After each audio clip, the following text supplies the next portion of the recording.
Hello everyone, Scarabray here to talk about my favorite web series, Hunter the Parenting.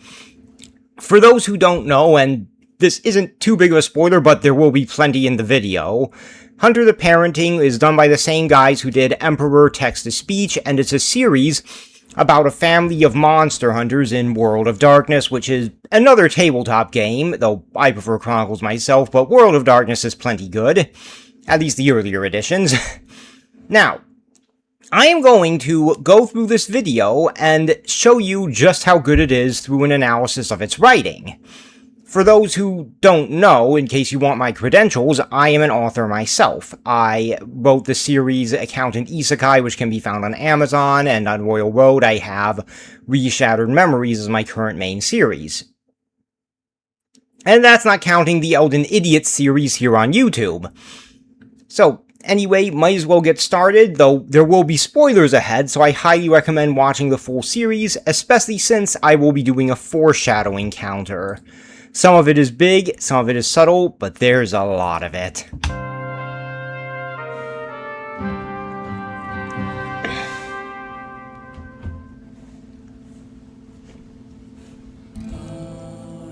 Now, this opening sequence is mostly here to build atmosphere, but I couldn't figure out what this says about Big D, him looking on the road, if it says anything. But every other characters have something said about them, or rather, shown about them, in this opening sequence. So, Kitten's here reading a book. This hints at his scholarly nature.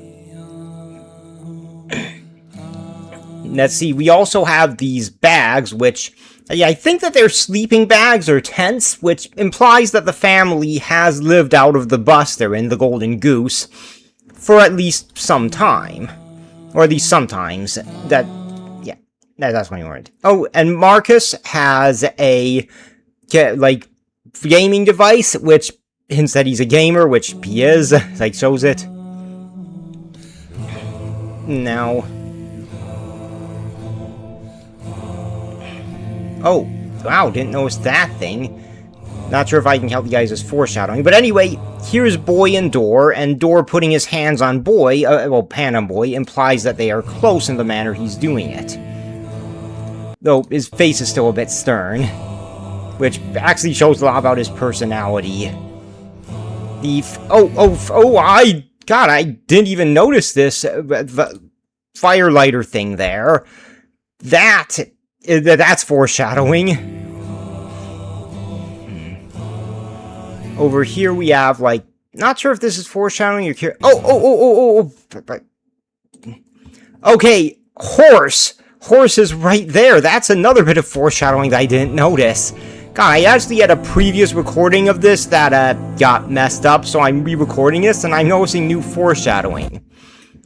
Now, it's possible that D looking up at the moon here is foreshadowing, because he isn't paying attention to the road, and, well, he is not a good driver in mild terms. Jumping into a World of Darkness because my grandpa told me to.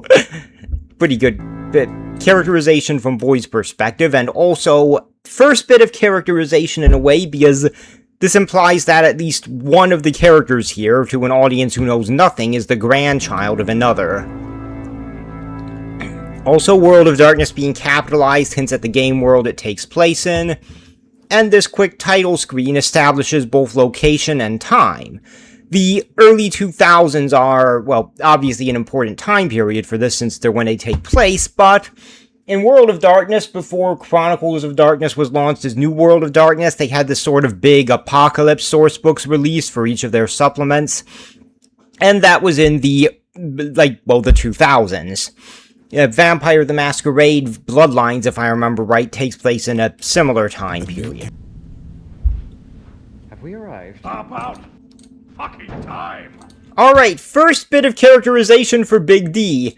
He says about fucking time, despite the fact that he's the guy who was driving. Usually when someone says about fucking time, someone else was either driving or responsible for them arriving, but, well, this basically shows his eccentricities. Gather around, everyone! Detailing everyone to gather around also, well, shows right away that he's in a leadership or at least organizer position over the others. You bet your bottom dollar, boy. Pound, Dad. Bottom pound. We live in England now. Yeah, that bit implies that either D has a very poor sense of time, or that they've been in England very recently, which might be a mistake if it's meant to show the England thing. I think it more meant to be the former, because, like, they've actually been in England for a few years at this point. Though, this could also be something that the crew decided to change over time. Sometimes when you have a draft of a story that's still in its early part, some elements of what you were planning previously get caught in it. Like, for example, Tyrion being fairly athletic in A Song of Ice and Fire. Even though it doesn't fit with his characterization elsewhere, and Martin had to come up with another character instance of it.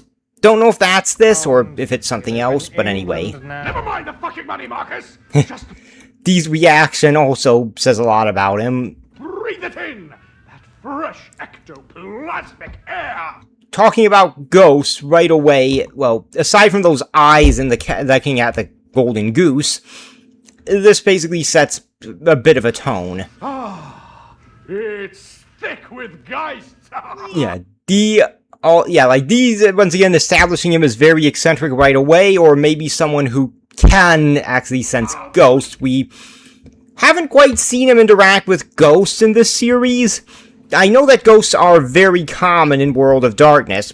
More so in Chronicles of Darkness, they're the most common supernatural. Don't know how much that is compared to World of Darkness. Fret not, boy. Ghosts do not hunt luggage. My darling!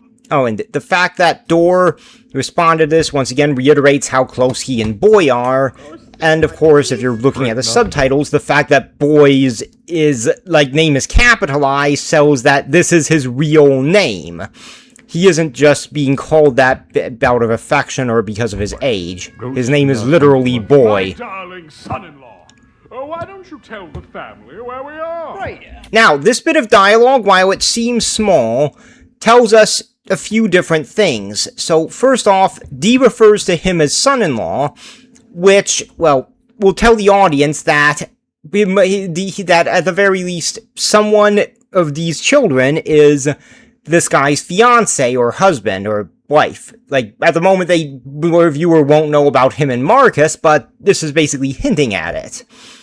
As well as, and next, the fact that Dee tells Kitten to tell everyone where they are shows that Dee has a degree of respect for Kitten. Sure thing, sir. And the Sir mark, well, it shows that the respect is mutual. So, Sir typically refers to someone who was knighted. I find it highly unlikely that Big D was knighted. Now, the audience wouldn't necessarily be sure of the knight thing at all, but I think Kitten's tone and the fact that he's the only one who calls D Sir implies that's out of respect. Because, like, Sir William Shakespeare is called Sir even though he was never knighted. Also, I don't think Dee's the sort of person to want to be a knight. Like, he is very anti-authority, and knights are pretty much enforcers of authority. Now, there are some knights who rebelled against it, but knights tended to rebel against authority either out of selfishness or against a specific authority. Like, you could, for example, have a knight, for the first example, who might want to usurp his lord. For the second, well, I mean, William Wallace was a knight, and he rebelled against England while supporting Scottish kings. You can also count, I think, the knights of King John who turned against him. But, like, yeah, so they weren't against authority in general. The times when they were rebelling against it, it was against someone in particular that they didn't like. Hello, sir? Come on, it's been years! Yeah, years. This is another thing that shows, like, the passage of time. The years thing, but very explicitly. Oh, Lord. Dad or Lord eccentricities. You can keep calm. Oh, and the way Marcus touches Kitten right there. This touch is the sort of thing that's only appropriate between two people who are lovers. Which, well, will show the audience two things right away.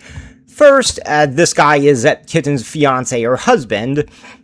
And second, they are close. Don't much stress, love. Right, so... Yeah, so a lot of this is characterization, just showing their basic personalities. Ignore that. Okay, That. so, we are on one of Norfolk's many ghost walks.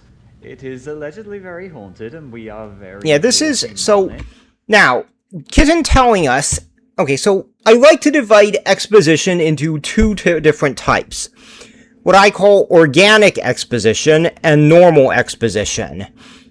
What Kitten just said here about Norfolk's ghost walks is normal exposition. A character explains something.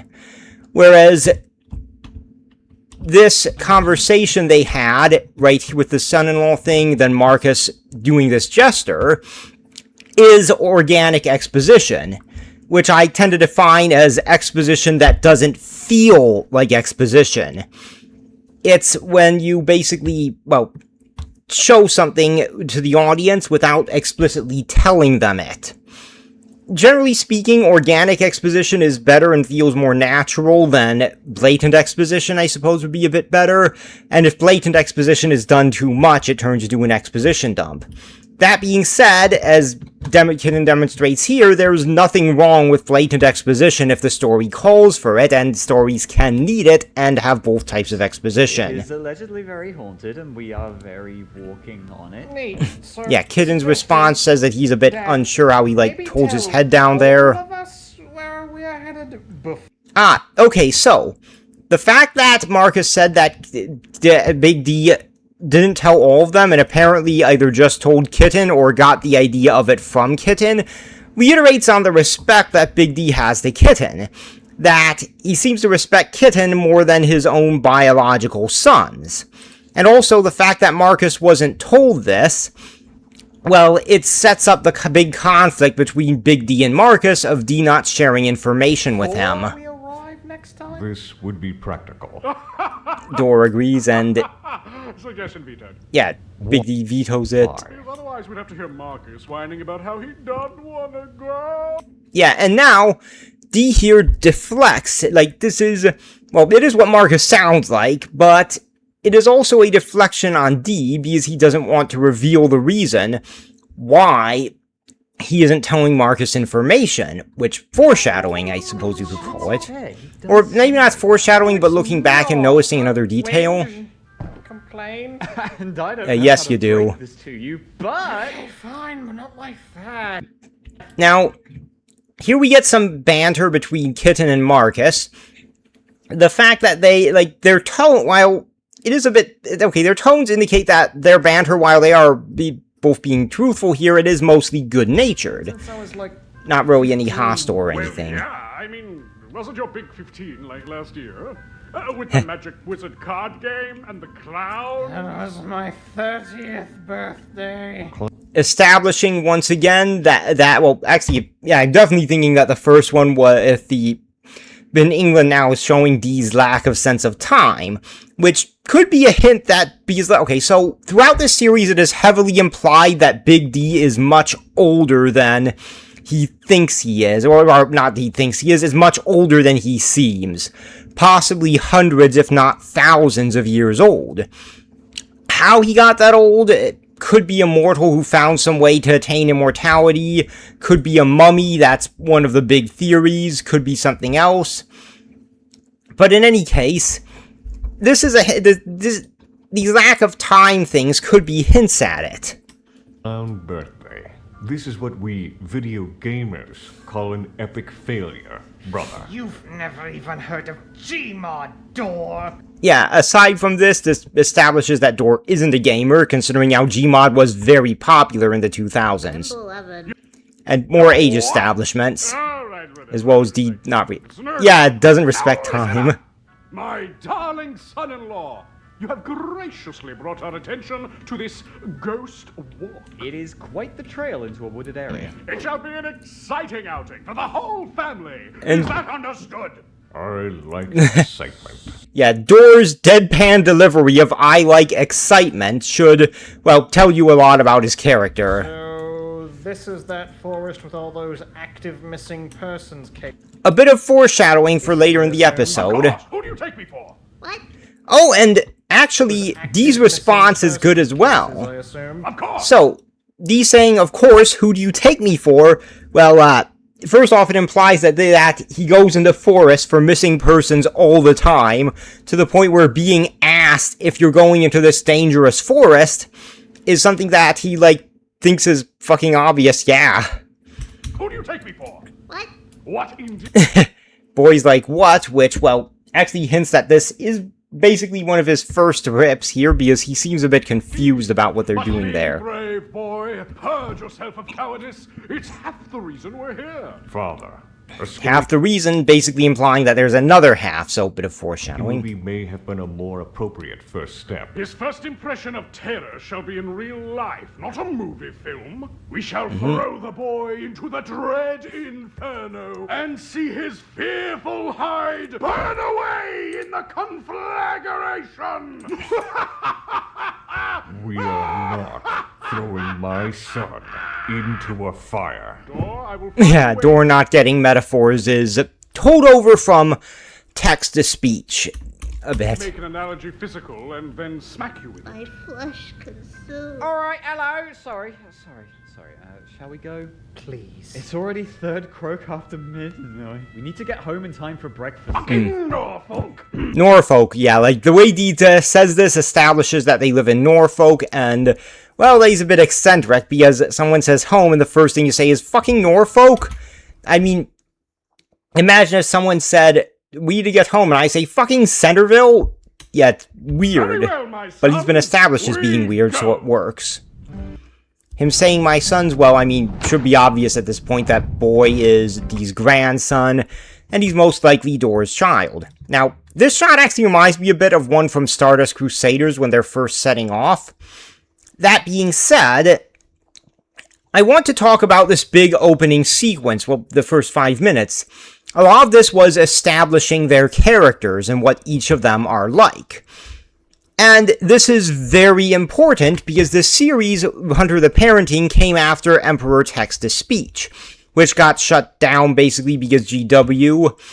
But the point is, each of these characters is based on someone from the Text-to-Speech verse. Kitten is based on Kitten, a custodian, as in the Emperor's personal bodyguards, not like a janitor. Marcus here is based on Magnus the Red.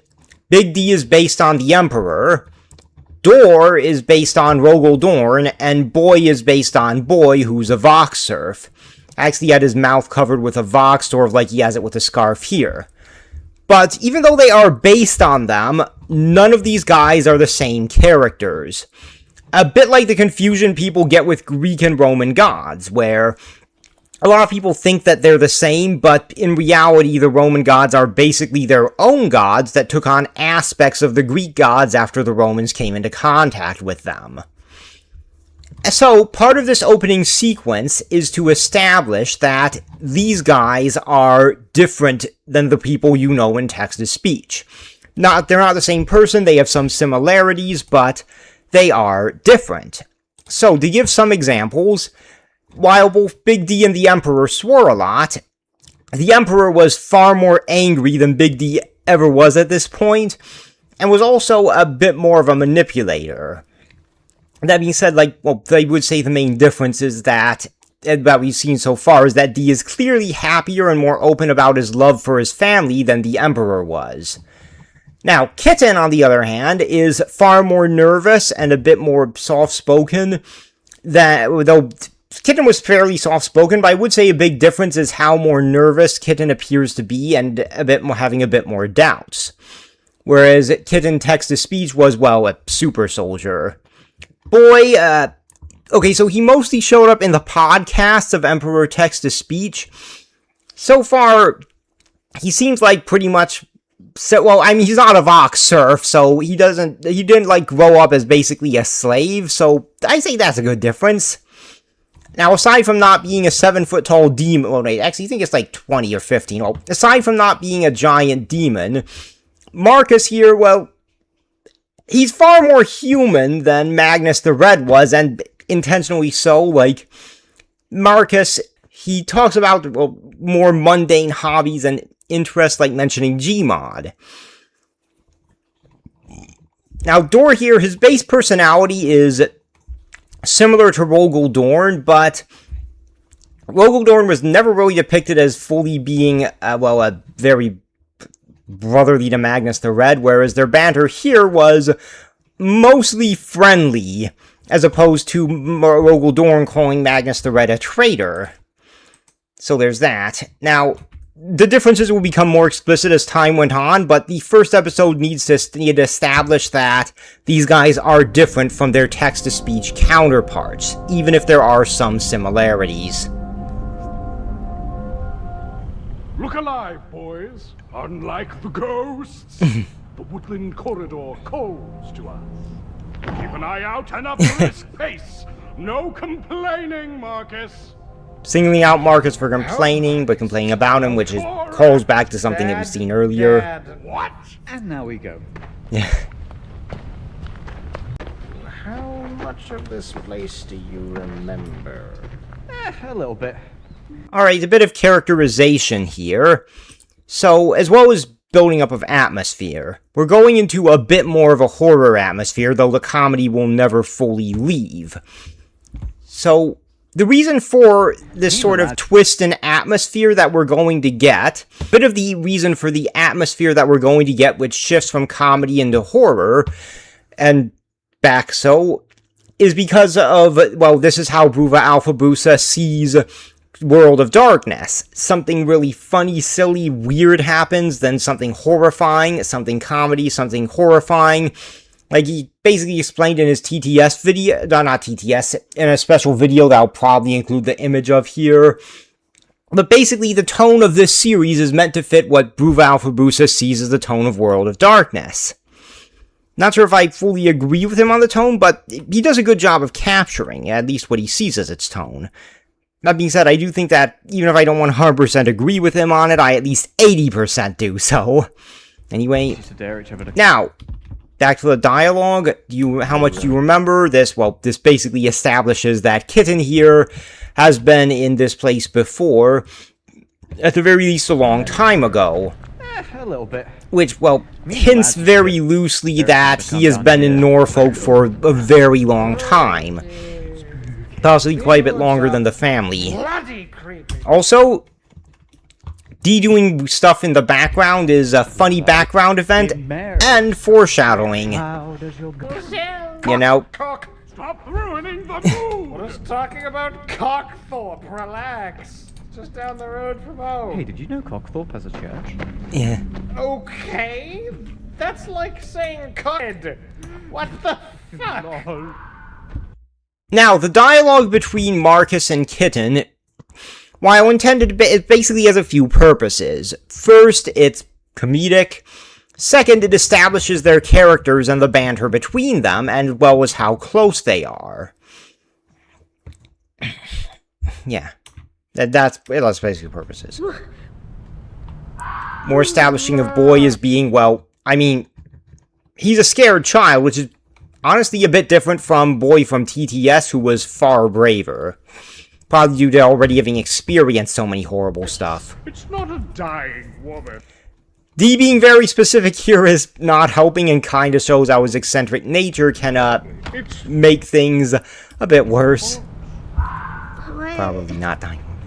Hey, speaking of, does this place have any scary urban legends?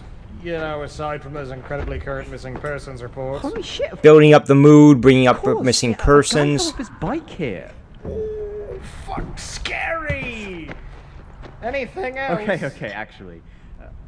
You know Binham? About 4 miles from Warham? I mean, yeah. Map that's basically sort of establishing where they're at, as well as some places in the surrounding place. Oh, the St. Mary Church. Huh, come to think of it, that might be foreshadowing. Quite close to Cockthorpe. Okay, so, quick story. Back in 1091, some Benedictine monks founded a priory down in Binham. But according to legend, its priors were corrupt and evil men. One of them even sold off the priory's valuables to fund some bizarre alchemical experiments. You know, it's always the alchemist you don't see that gets you. Yeah, you really tried with that one. He sure did. Kind of reminds me of that joke in TTS where Dor is told to, Rogel Dorn is told to make, he at least hears a mention of making a tank fast, and he interprets that as a fast food, like fasting, I mean. And, well, the other characters laugh at, basically at him in this case and go, okay, you were really stretching with your taking things overly literally gimmick. I don't know. Anyway, allegedly, a secret tunnel was built in the Priory, going between Binham all the way to Little Walsingham. Walsingham? Isn't that 3 miles? Yes. Others say that the tunnel actually leads between Binham and a guild house in Blakeney, which is even further. And some say it leads between both. That's a lot of digging, ain't it? In the time since, many accounts have been made of a figure Oh, and this is foreshadowing too, the tunnels thing. stepping out from the tunnel Big beneath Binham Priory. A black-hooded monk. Foreshadowing. traversing the Priory between dusk and dawn. The tale of the spectre eventually reached an intrepid fiddle player who Foreshadowing. decided to investigate. Before entering, the fiddler, alongside his trusty canine companion, offered a crowd of locals a chance to accompany him on his subterranean trip by following the sound of his fiddle over ground. The strong reverberations of his music would be heard even through the earth, so he said. And indeed, it was. About a mile of walking, the sound of his fiddle ceased. Sometime later, the locals found the fiddler's dog, wet and whimpering, but the fiddler himself was never seen again. Now, that whole story, aside from foreshadowing, one of the main purposes of it is to build up atmosphere. Because, like I said, we're going increasingly into the horror aspects of this. This trail we're walking on leads across where this tunnel would have gone between Binham and Walsingham. And it is said that sometimes you can still hear the distant sound of the fiddler, yet wandering the depths of the earth.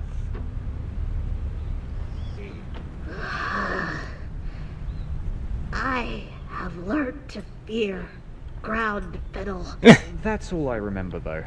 I haven't been around here since we were, like,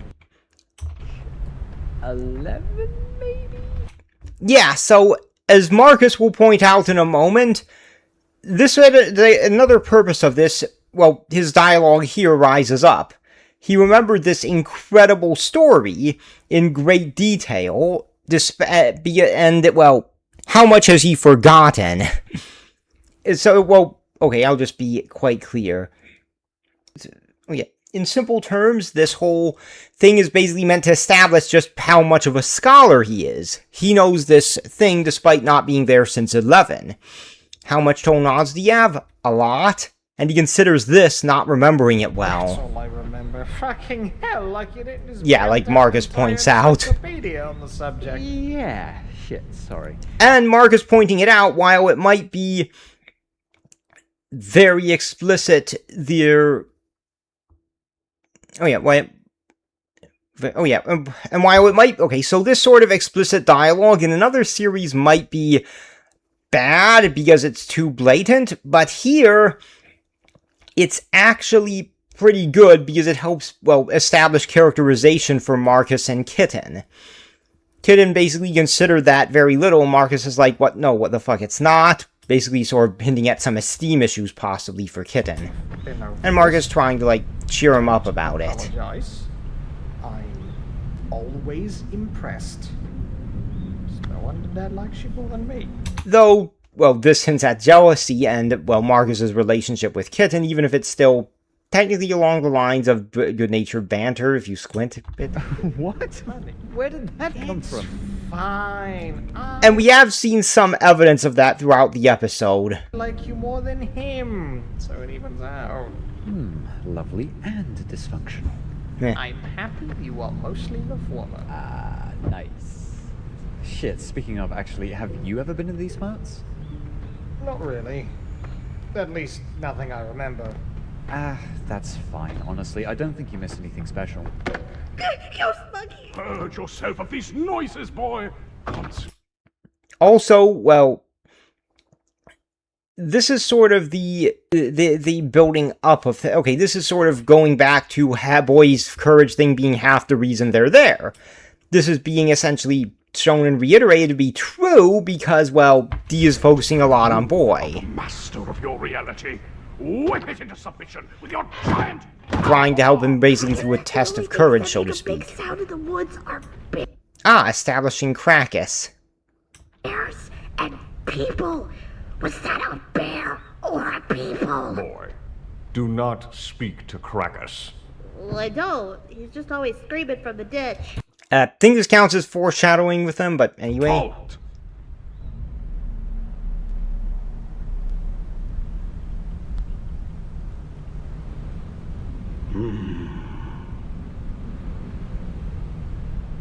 Let's go to the woods.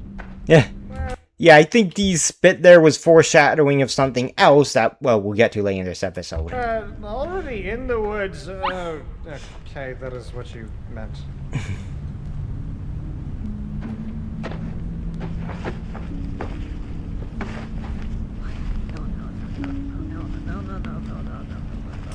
Yeah, like some more establishment of atmosphere, Door comforting his son. And now, the fact that, well, that thing is there is basically established that they're well and truly off the road now. Where the fuck are you going? This isn't really part of the conventional ghost walk experience.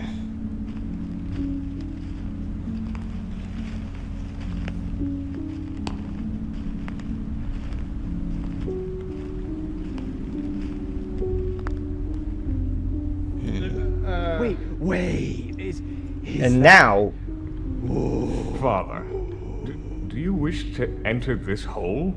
this is the payoff to the tunnels mentioned. Because now we see a hole of the tunnels. Watch is at the ready. Going in. Now, though I'm reminded of how much better the animation has gone in recent episodes. It's gotten very good. Going in. Yeah, meow with kitten going down. Or sliding down, and what you also might notice is, all the characters jump in a different way that's a bit unique to them. Big D lunges in head first, Kitten does a cannonball, I think it's called. Marcus just jumps down normally. Door slides down.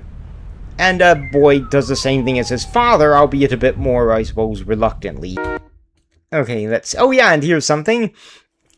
This flies over Door's head as he cannot nor cares to decipher the British language, which, well, hints at Door's more Americanisms. Even though I'm pretty sure he's not American. He seems to think he is.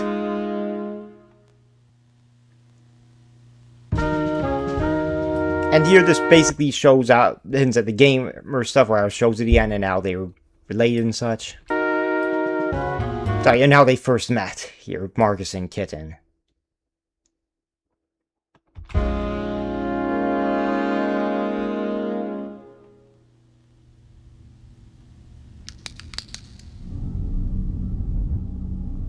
Holy shit, these must be the tunnels. I wasn't even sure they were real.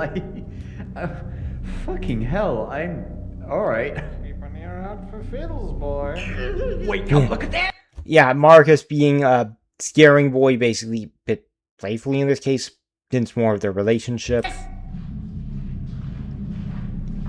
And now we get some signs that this isn't an ordinary cave.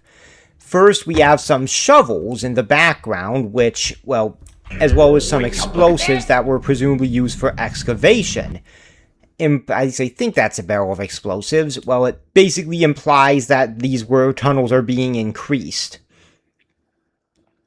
Now, the various beds, that's where someone's obviously been sleeping, and the cards implies that someone's doing something to pass the time. Looks no worse than Marcus's room. Oh, also, interesting.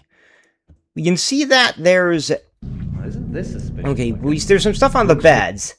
There's a katana and a book that I can't quite read here. The dollar tag, also, as well as the fact that no one uses this katana, basically implies that this is a cheap mall katana that wouldn't really be good in an actual fight.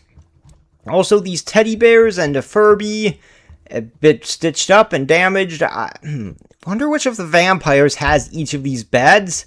I guess this one might be Kevin and this one might be Abe, but... Yes. Poundland, that's... Anyway, that's a bit far no away. worse than your face. Yes, it does. Why are you with that? All right, let's split up. Any particular reason? It shall be spookier that way. Okay, Frederick from Spooby-Doob. I really don't want to. Come, boy. It's all right. Nothing here can hurt you. Except Cavens. And Fiddle Ghost. You always gotta watch for the Yeah, those guys aren't quite helping with Boy. Your names. But Boy's actually going along with it mostly.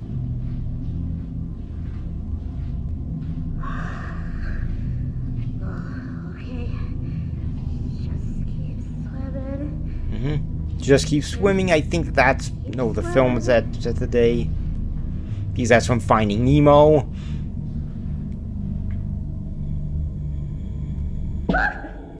Ah, a picnic table down there. Look, it's a picnic table. Why is there... It's a surprise for sure, but a welcome one.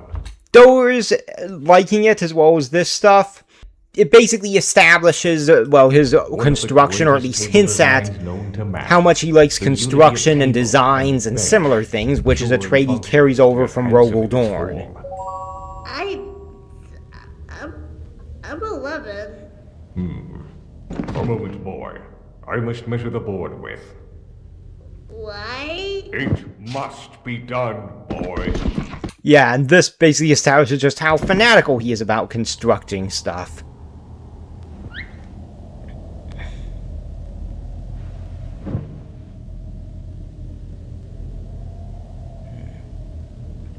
Oh, okay. Want to make sure we get this. Boy didn't notice it, but Piotr's right there.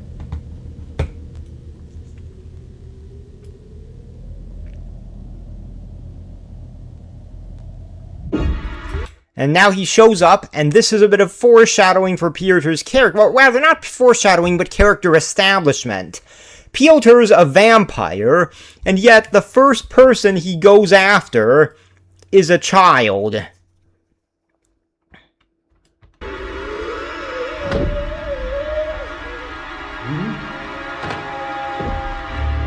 Let go of him.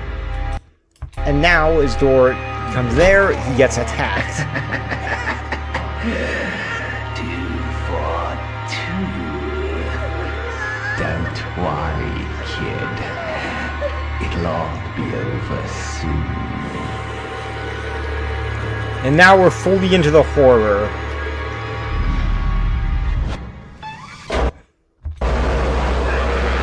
Alright, the blowtorch hits Ape in the face, and well, the way his injury is, I suppose that could be an establishment of how fire is a weakness of vampires.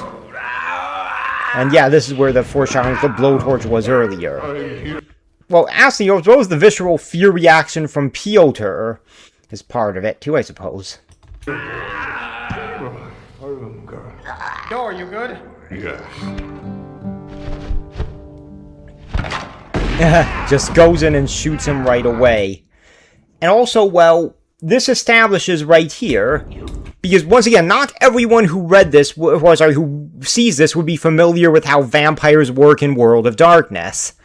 So the shot hit Piotr, but it hit him and it injured him, but not quite lethally, so to speak. This basically shows that bullets do affect vampires in World of Darkness, but they're resistant to them. Like, it's sort of like if someone, well, there's that. They resist bullets, but they aren't completely immune to them. Fox, you Ah, there are more of you here, aren't there? Alright, and now the character's reaction to being attacked by vampires as, well, this sort of casual thing where they don't respond with fear, but basically go, oh, there are more of you, and they pull out their weapons.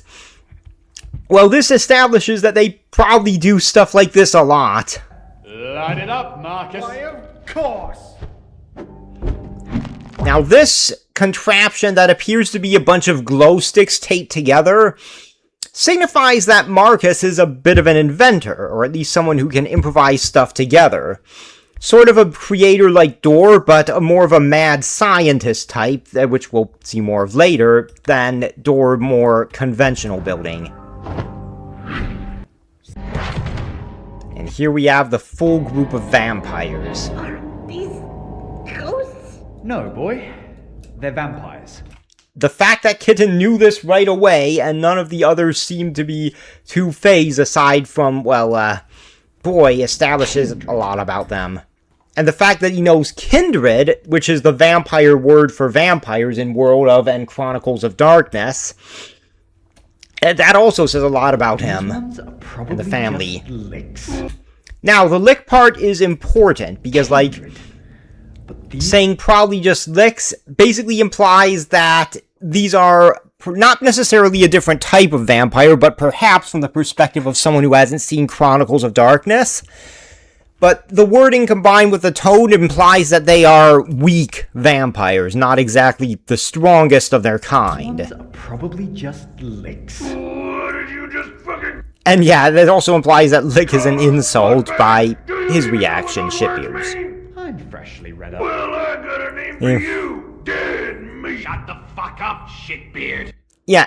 Oh, and despite Shitbeard getting angered when Kitten insults him, he listens to Piotr telling him to shut up here, which, well, shows the hierarchy of the vampires that among this group, Piotr is in charge. Ski goggles. Keep talking. And also, this is showing Piotr's intelligence. He sees a group of humans who were armed and who are fully... and who are fully capable of knowing about vampires, that they at least know a little bit, and the first thing he does is try to find more information on them. Also note that the bullet wound is gone. This basically, I think this is showing vampiric regeneration and healing. Keep talking. I'm gonna make some guesses. You can tell me if I'm wrong. You're wrong. Okay, so... You are... Sludge Lad. What? Sludge Lad. You know, easy to assume going by your ugly mug. Sludge? You. Yeah, just...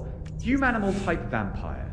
And yeah, you can see that, unlike the bullet wound, this injury caused by fire is still there, which basically implies a worse injury. Vicious sideburns and the I massive... will bite your cock off. Cool. So, I would guess you are a biker bro, Black. It's pronounced Yeah. They also don't really seem to know the actual names of them. Kitten doesn't, which, well, I guess I'll call it very subtle foreshadowing. Stop platforming the antediluvian concept of clans.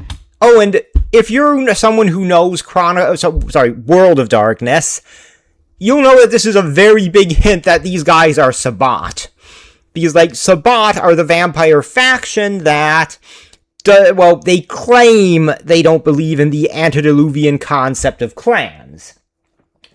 In practice, if you're a Lasombra or a Zamisi, you'll do much better in the Sabbat than if you're from another clan. In front of the potential shovelhead. The shovelhead thing, also a big bit of foreshadowing from Piotr, which is going to help build into a scene that we're going to get to. And Sorry, I'm in a really heightened state right now. Good. Oh, fuck. the heightened state, I guess I'll call it foreshadowing, because that's particularly big words for someone who seems like more of a brute.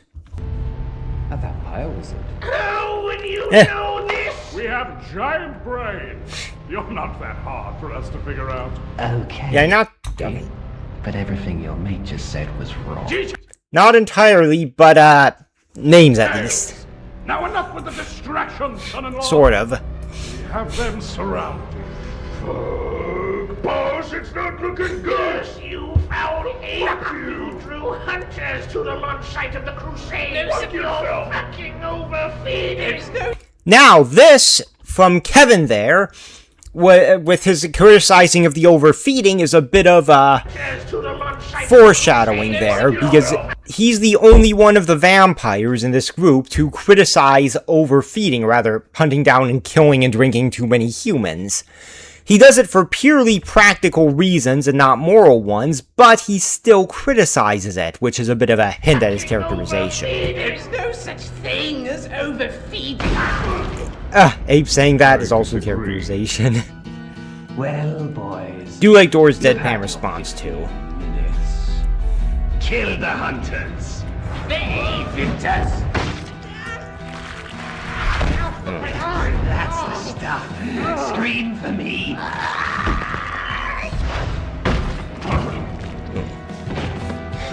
Boy, are you okay? Yes, are you? Now, Name's Piotr.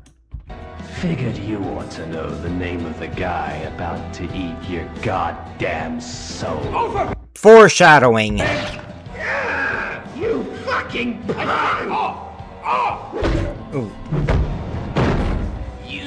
You never should have come here, bloodbags. The sword of Cain should cleave you in twain. Some more characterization for Ape beyond just the overfeeding stuff. He is the most of the vampires who's into the whole Sabbat sort of Cain religious gimmick. You think you're being funny? I am not funny. You're not! I mean, you're right. I mean...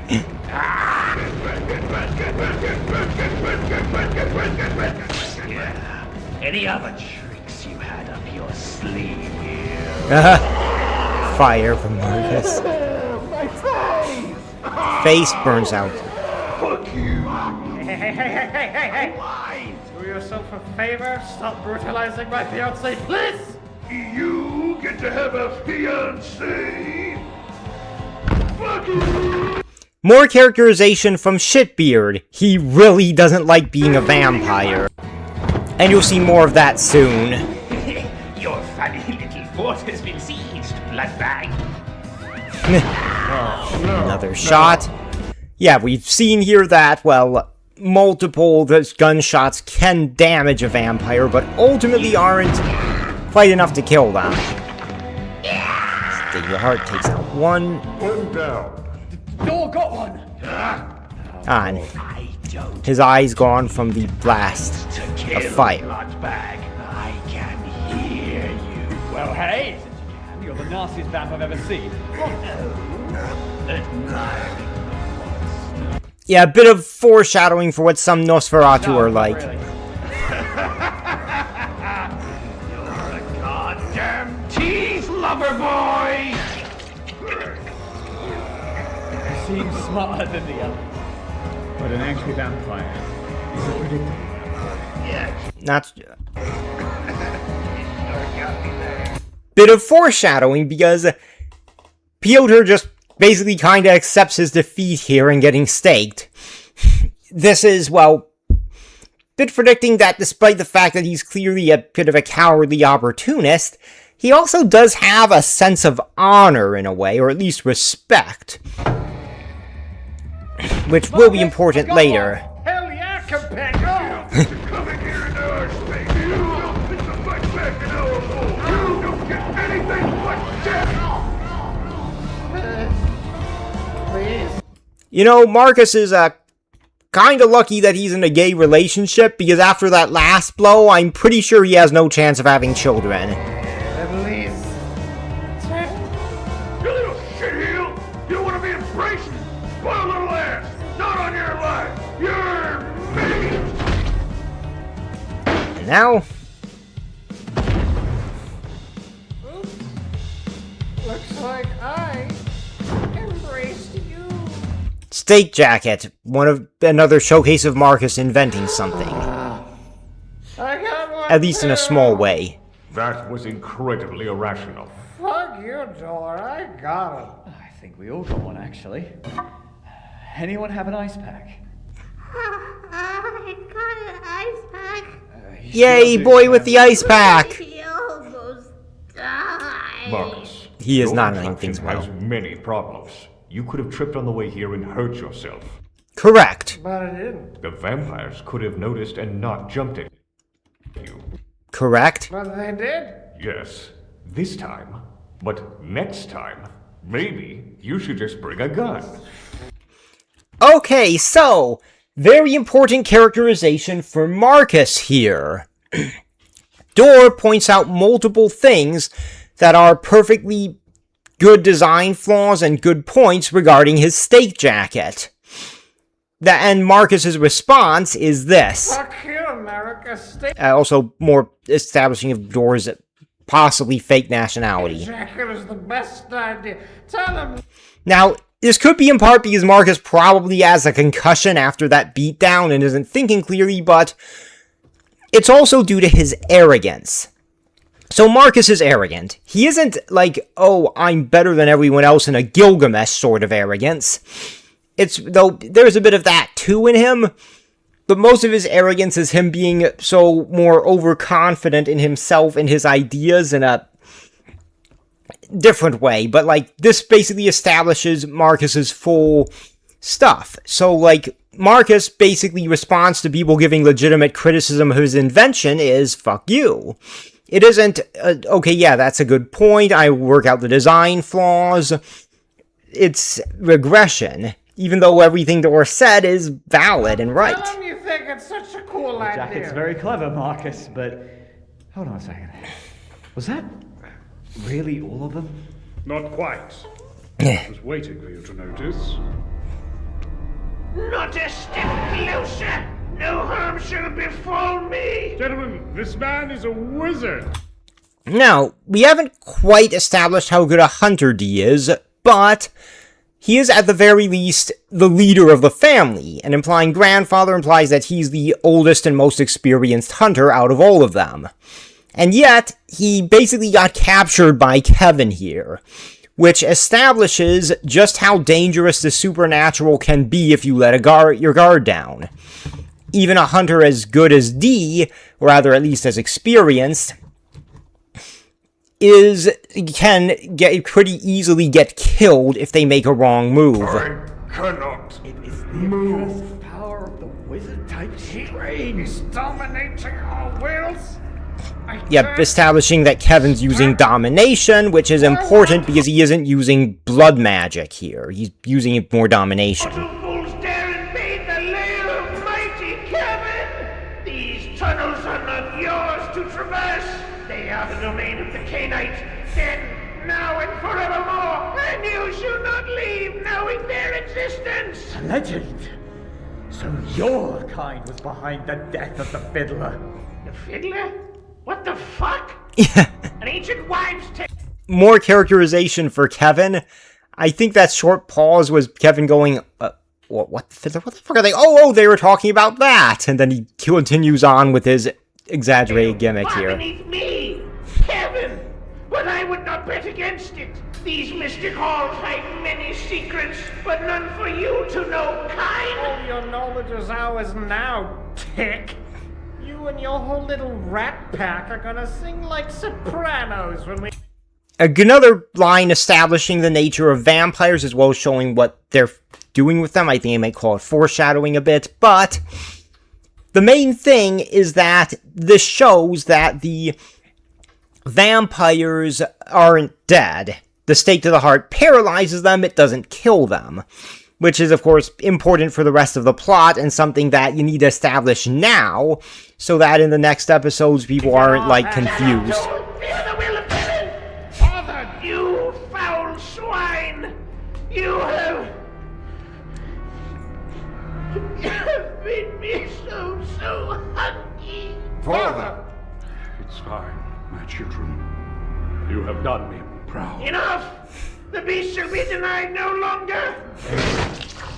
Don't you dare die!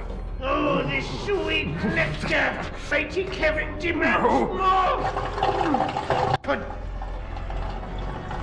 Oh, and also, Kevin really is great and mighty if you know World of Darkness lore and just how much the skill at domination it takes to do this on multiple people. absolutely fucked on DMT. And now you know why D was acting so weird in the background on his way over. As expected of Sir D, he knew that putting narcotics in his system would befuddle the vampire. That is definitely why I did that. Its spell is broken, and with that... Owie! Big work, everyone. Done bigly. Shut up, Dad, you're delirious. Marcus, have you always had spider eyes? No! I am the great and mighty Kevin! You are shit!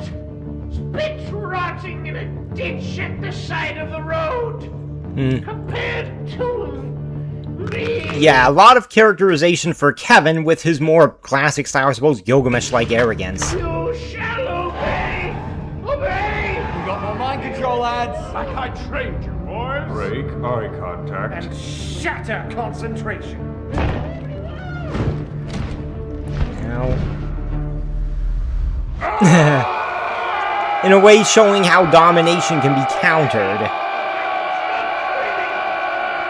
Or actually directly showing it.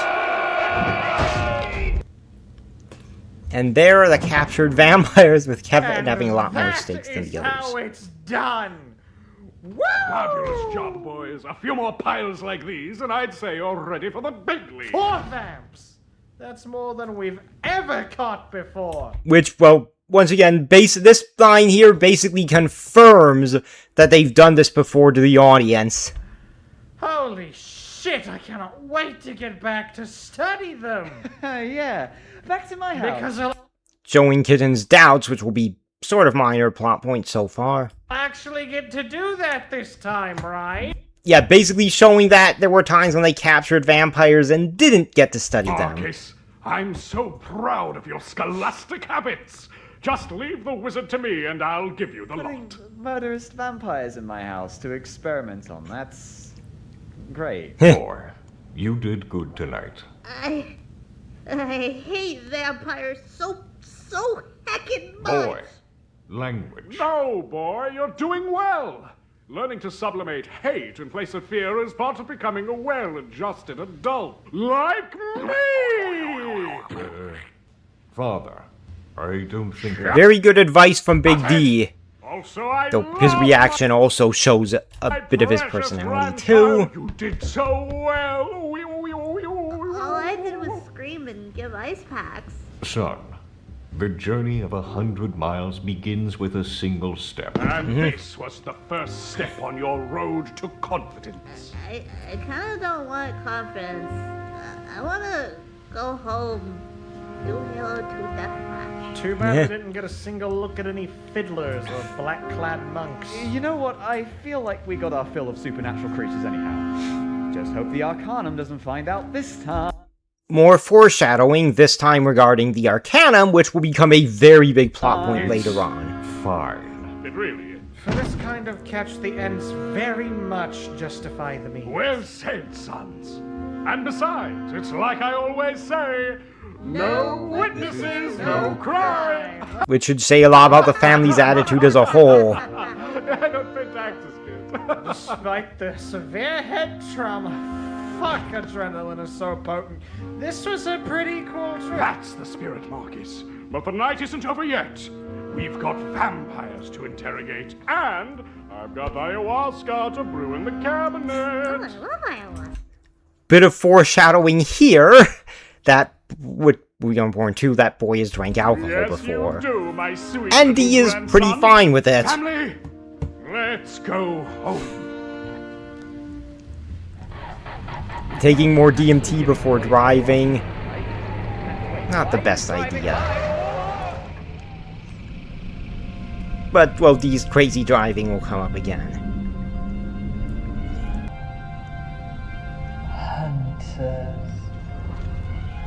And foreshadowing.